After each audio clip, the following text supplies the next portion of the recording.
cells. Make sense? And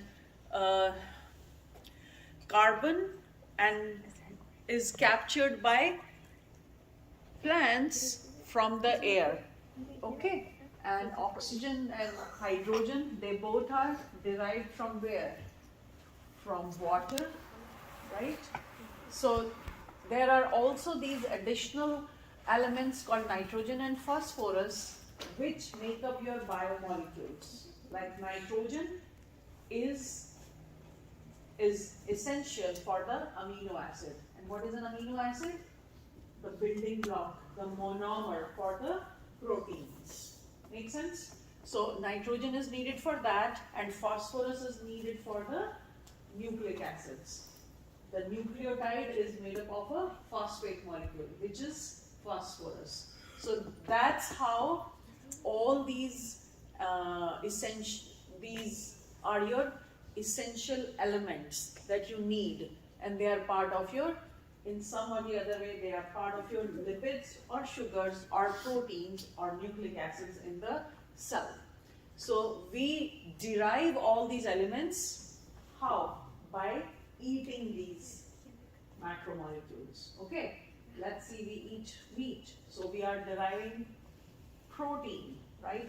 Now protein is made up of lots and lots of amino acids.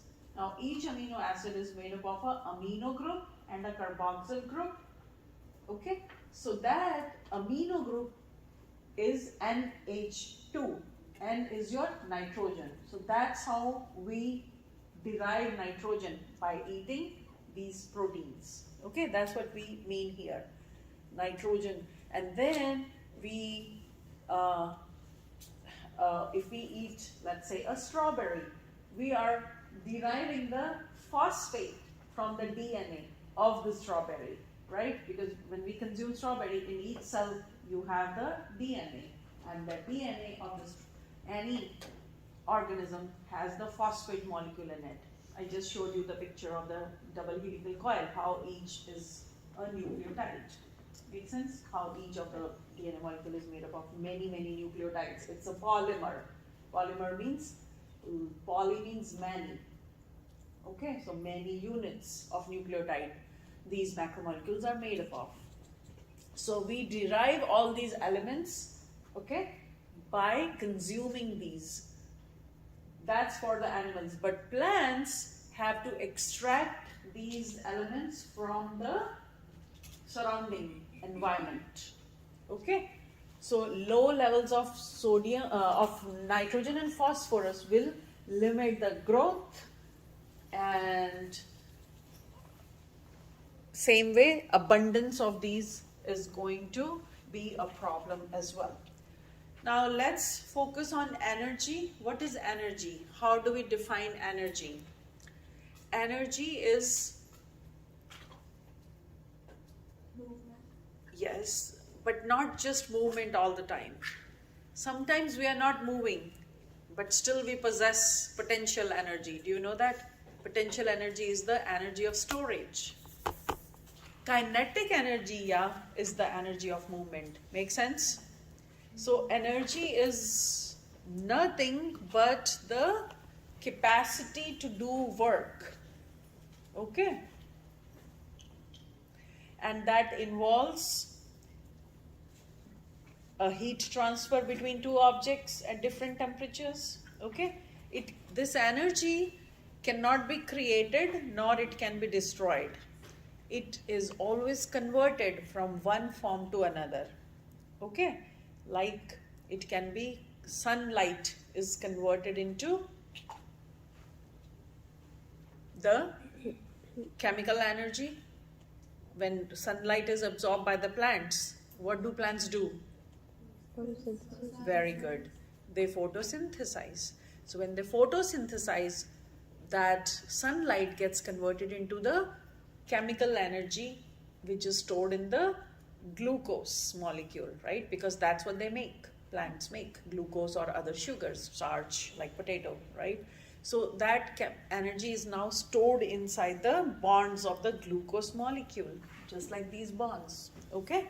Now, let's say a consumer, a herbivorous animal eats that, consumes that plant, right? So all that energy is now transferring it in the in the rabbit or the deer, whichever herbivorous animal ended up eating it. So now the bear, or the herbivore, it became very active after eating that, and it's, running up and down in the forest. So it gained what? It gained kinetic energy. So that potential energy that was stored in the glucose converted into kinetic energy. And with each transfer, there is a energy is lost, some energy is lost as heat to the surroundings. Okay? So that's what we mean, that energy can take different forms. Okay? And then again, let's say if, like I said, the primary consumer is eaten up by a carnivore, so then again, whatever was there in that herbivore animal, all that energy transferred into the secondary consumer, right? So that's how energy keeps changing form, but it is still the same energy that came from the sunlight, which was the light energy. So this is the example of kinetic energy. So the energy contained in the objects that are moving is called kinetic energy. So kinetic energy is the energy of the movement. Okay? So the potential energy would be the energy that is stored in an object, in an organism that is not moving. But as this object starts moving, that potential energy gets converted into kinetic energy. So again, as we see, the energy changes the form, but it's still the same energy. Okay? So potential energy is the stored energy which is available for any organism or any object to be used. Okay?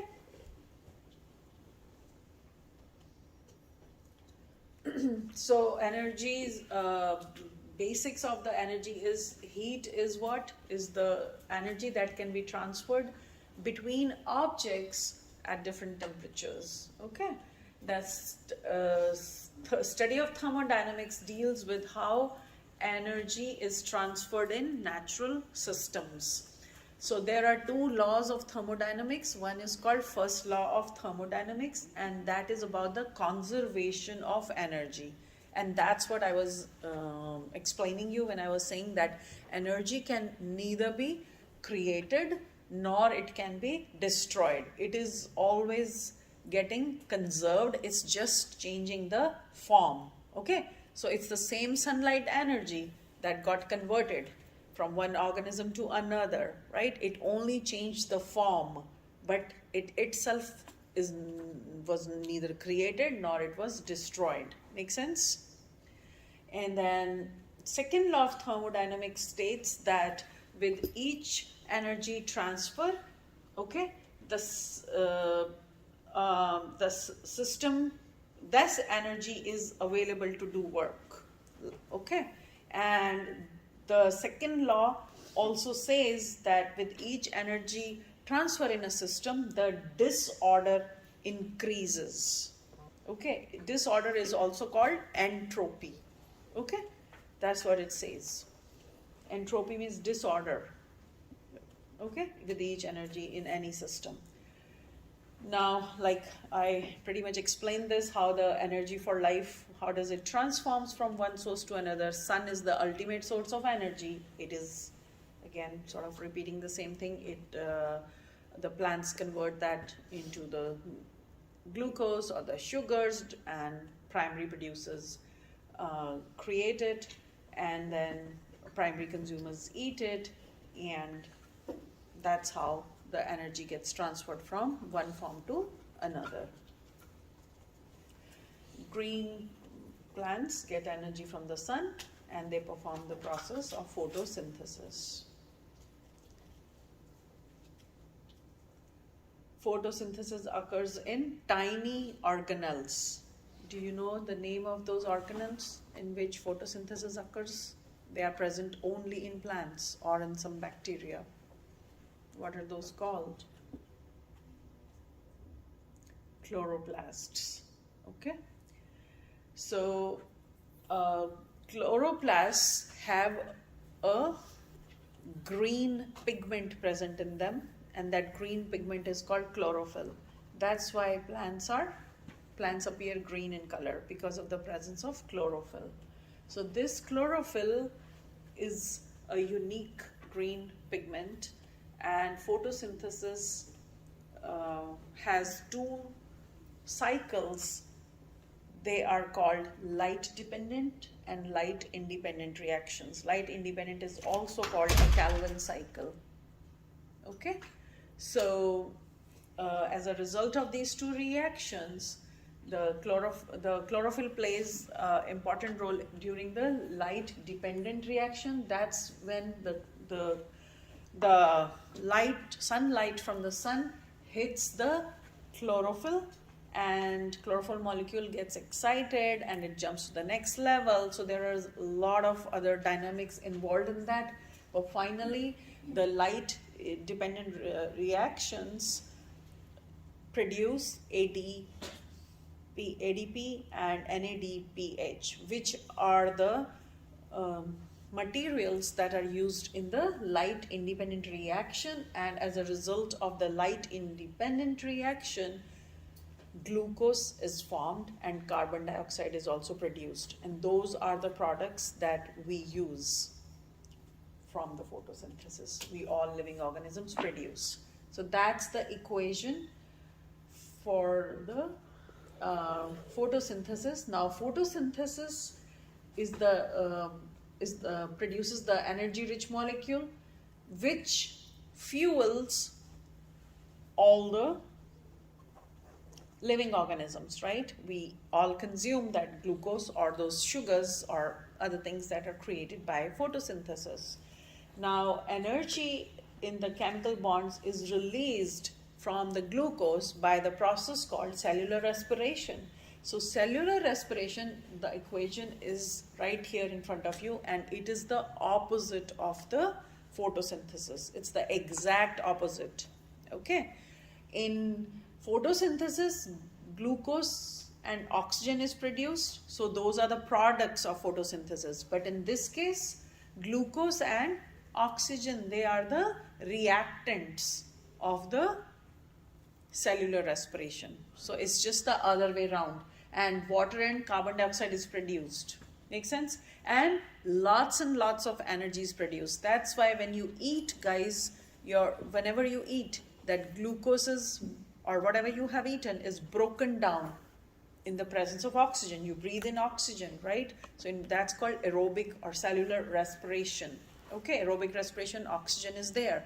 And whatever you eat is broken down into smaller chunks like water and carbon dioxide. And when you eat, you get a lot of energy, right? Because of this reaction, because lots and lots of ATP or energy is released. Make sense? That's how we derive energy from the nutrition. Okay? Due to this process called cellular respiration. Okay? And that energy exchange is the same thing that I already explained. Now, what are species or what are populations? So in the whole ecosystem, you have different types of communities that live. Okay, so the ecosystem is made up of a biological community along with the physical environment, meaning the air, the soil, the wind, and whatever is present around, that's going to be an ecosystem. Now, ecosystem is made up of different communities. Different communities are made up of specific type of populations, like the human population, right? Let's say the lion population in a jungle, right? Or in a rainforest, you have so many different type of trees population, like pine forest or what you call many other type of trees. So each one of them has their own population. But what is a community? Community will be all these different populations present in a particular area. Okay, and all these different communities along with the abiotic components like the soil, the wind, the water, they all make your ecosystem. Okay, so in ecosystems, consumers feed on single species. Okay, and some consumers, but most consumers will have multiple food sources.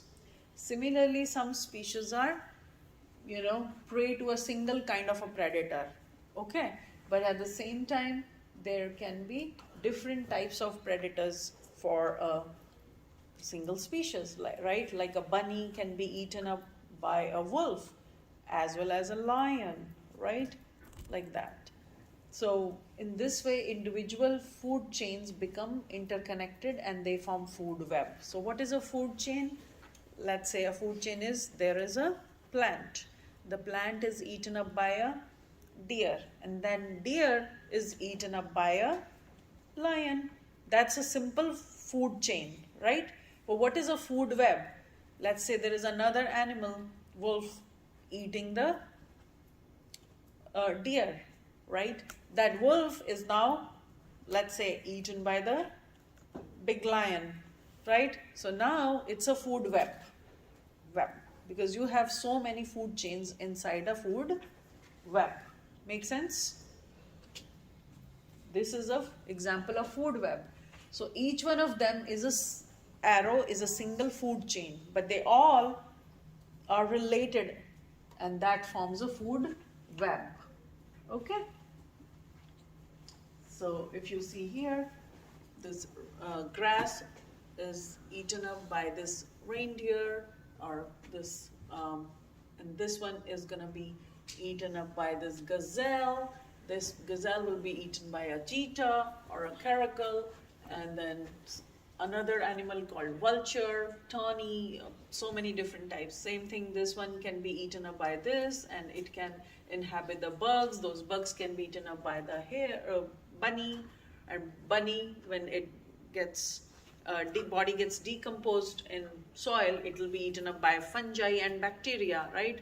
So you see how all these are interconnected. See that? This can be eaten up by a mongoose. Now this one can be eaten by an impala. So all these individual food chains are interconnected and can form a food web. Okay?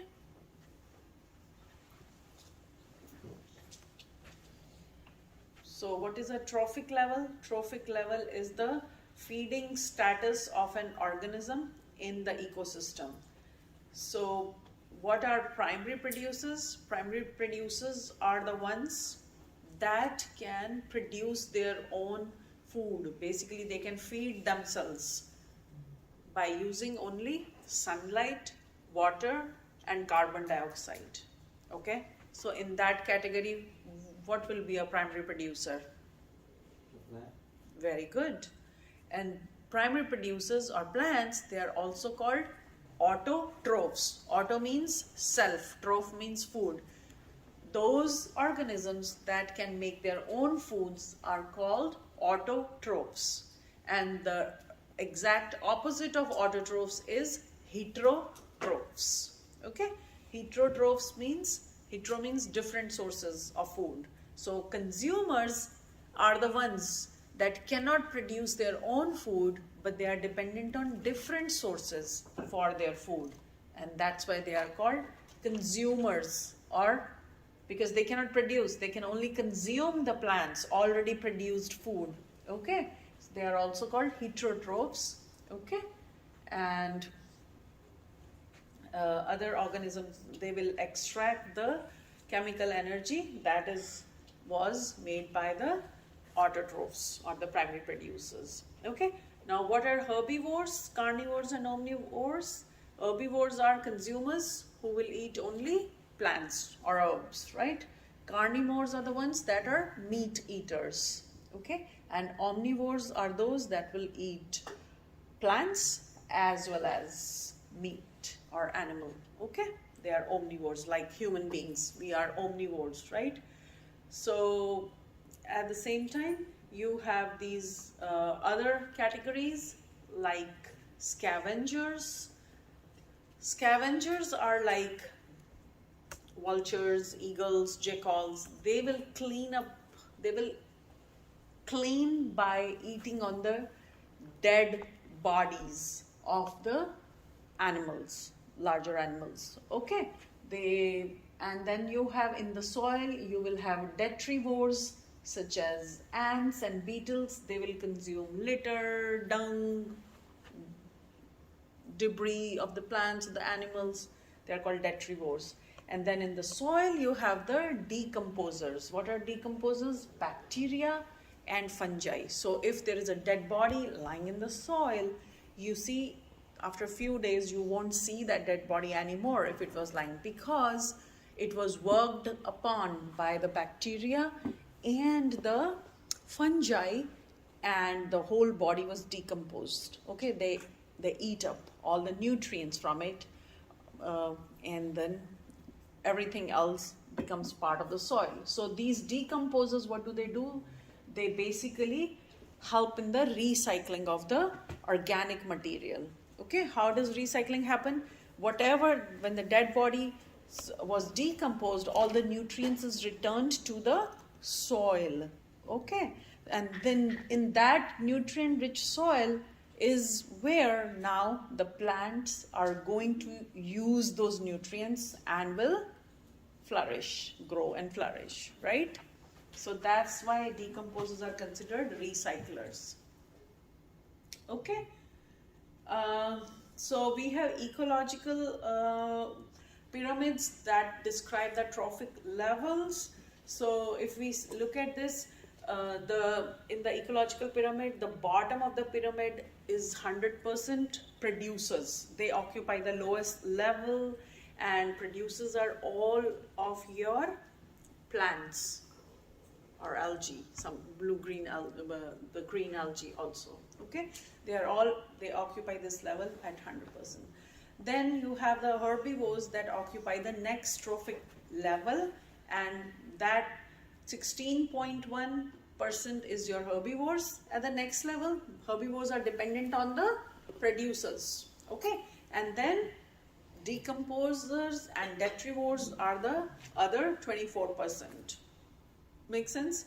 Then the third trophic level is of your primary carnivores, which are just roughly 2%.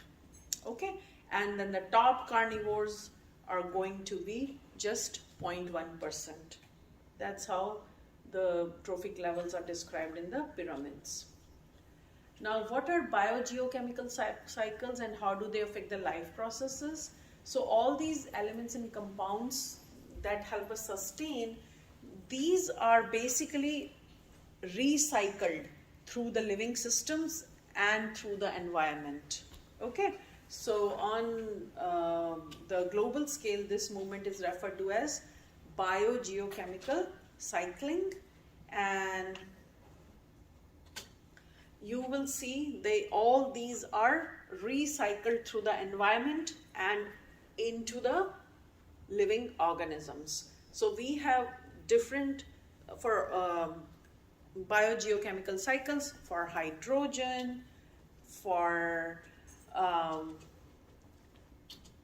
carbon, for nitrogen, for phosphorus, and for sulfur. Okay, so we can watch these videos also. That will keep you a little entertained also. Okay, so how does the water cycle works? Let's see that. Is there? Yeah, that's your hydrologic cycle. So how does the water cycle or the hydrologic cycle works? Let's see. The all-new Dick's House of Sport, a new destination for sport, right here in Dallas. We're finally opening. Shingles doesn't care, but Shingrix protects. Only Shing. Welcome to Moo Math and Science. In this video, we will learn about the water cycle. The water we use today has been around for a long, long time. That is because water can recycle itself in the water cycle, which is also called the hydrologic cycle. Let's start this cycle with the evaporation of water from from the surface of the ocean. As this moist air is lifted, it cools and water vapor condenses. It may form clouds. In fact, clouds are made up of tiny water droplets and ice crystals that are so small they can float in the air. This moisture in the atmosphere may be transported around the globe until it returns to the surface as precipitation. Precipitation may take the form of rain, snow, sleet, or hail. Now, once this water reaches the ground, one or two processes may occur. Some of the water may evaporate back into the atmosphere, or the water may penetrate the surface and become groundwater. The groundwater may take several different paths. The groundwater may seep in its way into the oceans, river, or streams. Or it may go into an aquifer, which is a body of saturated rock through which water can easily move. Or it may be released back into the atmosphere through transpiration. Transpiration occurs when leaves from trees and other vegetation give off water vapor through pores in their leaves. Some water on the Earth's surface is not absorbed by plants or become groundwater, and it becomes surface runoff. This runoff may empty into lakes, rivers, and streams, and then is carried back to the ocean where the cycle may begin. So there we go, the basics of the water cycle. Thanks for watching, and Moo Math uploads Okay, math guys. and So science. that's how you have all these different types of cycles. You see how the hydrogen converted from one form to another. One time the water is evaporated when you heat it, it goes up in the sky, and then it returns back as condensation or as precipitation in form of hail, snow, all these things. Okay, that's how we have the recycling in the environment. Same way the carbon, as you know, carbon cycle, how does it run? We know that carbon is fixed, right? Carbon dioxide is fixed by the process of photosynthesis. It gets fixed into the sugar molecule, C6H12O6, right? As a result of photosynthesis, right? Then what happens? Animals or consumers consume that, right? And then when they die, the same carbon is returned back to the soil, okay? And the dead body decomposes, right? And it forms part of the soil, and then the plants take it up again, right? Some of it is released, right, in the air, right? And some, if recyclings may take very, very long time sometimes, what happens then? Fossil fuels like coal and oil are also formed. These are the remains of the organisms that were there millions of years ago, okay? So carbon atoms are not released, and if the coal and oil is not burned, they are not going to release. But let's say we burn the coal and oil, then the carbon atoms will again be released to the atmosphere, right? And then again plant will use it for photosynthesis. So that's how the cycle keeps on going. So nothing basically in nature goes to waste. Everything is recycled, okay? It just changes the form, okay? Now same thing with the nitrogen cycle. The plants have the nitrogen, the plants get the nitrogen from the nitrogen fixing bacteria. Nitrogen fixing bacteria, they live in tiny knots. These are called on the roots. Those are called root nodules, okay? And nitrogen is fixed by them. The nitrogen is converted into ammonia. It also joins with oxygen and form nitrites by the help of the nitrifying bacteria. And then there is another group of bacteria that will convert nitrites to nitrates, and which green plants can absorb and use. So plant cells will absorb nitrates and will use them to make proteins and those amino acids, which ultimately is going to form the proteins. You know, amino acid is the precursor or a monomer for the proteins, right? So that's how these cycles keep on occurring. these are the root nodules. You see that little knobs on the roots? You will see that on if you have a bean plant growing in your house or somewhere, you can always dug up the root and check the roots. These roots are going to have these little knots, and these are called nodules. Inside these nodules, the nitrogen fixing bacteria, they live inside that. Make sense? So that's how your carbon and nitrogen cycle will work. And then the phosphorus cycle. Phosphorus cycle takes millions of years. Minerals become available to organisms after they are released from the rocks or salt. So organisms that produce, they take in the inorganic phosphorus, incorporate it into the organic molecules. Like, where will phosphorus be incorporated? In the DNA, right? Because we have the phosphate molecule in there. And then if the consumers eat that, they, like I said, we ate strawberry. So that phosphate is is in the DNA of the strawberry, right? And we are eating it, so that phosphate comes in us. So that's how it happens. Consumers, we are a consumer, that's how that phosphorus passed on to us. And this way phosphorus cycle will go through the ecosystem. Excess phosphates in bodies of water can stimulate algal growth. So this is your phosphorus cycle. What's just as satisfying as hassle-free nicotine? The endless spot. Welcome to Moo Math and Science.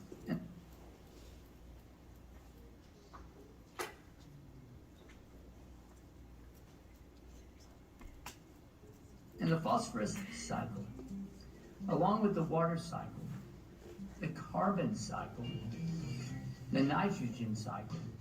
The phosphorus cycle is another biogeochemical cycle that is essential for life on Earth.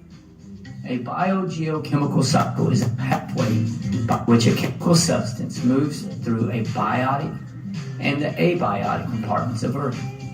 Although phosphorus is not found in the atmosphere, it still plays a very important role in plants and animals on Earth. Phosphorus is essential for plant and animal growth, as well as the health of microbes inhabiting the soil. Phosphorus is very important for the production of DNA and RNA, helps to make up cell membrane, and the production of ATP. The phosphorus cycle is a slow process and involves 4 key steps. Step 1, weathering. Phosphorus is found in rocks. Weathering, along with rain, breaks down the phosphorus in rocks, and it travels to the soil and into water sources. Step 2 is absorption by plants and animals. Once in the soil, plants, fungi, microorganisms are able to absorb phosphorus and then grow. Some of it also makes its way to the ocean and fresh water, and animals are able to drink this water and absorb the phosphorus. Plants absorb the water along with the phosphorus, and then the animals eat the plants, and the phosphorus moves into the animal in this way also. Step 3, return to the environment by decomposition.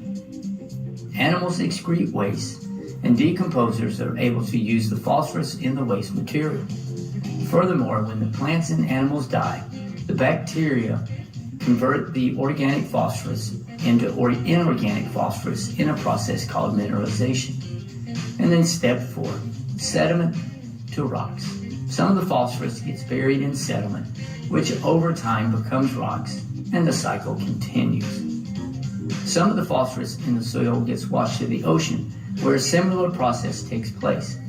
Plants and animals in the ocean absorb the phosphorus, die and decompose, and some of the phosphorus ends up as sediments in the rock. Humans have had a significant impact on the phosphorus cycle. Fertilizers containing phosphorus is added to the soil. This helps the plant grow. However, when the levels of phosphorus are too high, the overabundance of plant nutrients serves and drives excessive growth of algae. When these algae die, they can be toxic to the plants and animals in the ecosystem. If you'd like to know more about... Okay, so that's how all these biogeochemical cycles work. Oh, Okay. We have another one, that's sulfur. Around the Earth. First, sulfur reserves are found in the lithosphere and are released by weathering. In addition, hydrogen sulfide and sulfur dioxide gas is released into the atmosphere by volcanic eruptions, hot springs, and the decay of biological material in swamps and bogs. Marine algae produce dimethyl sulfide that enters the atmosphere as tiny droplets. Sulfur dioxide gas also forms when dimethyl sulfide reacts with oxygen gas. The burning of fossil fuels also releases sulfur dioxide into the atmosphere. Sulfur dioxide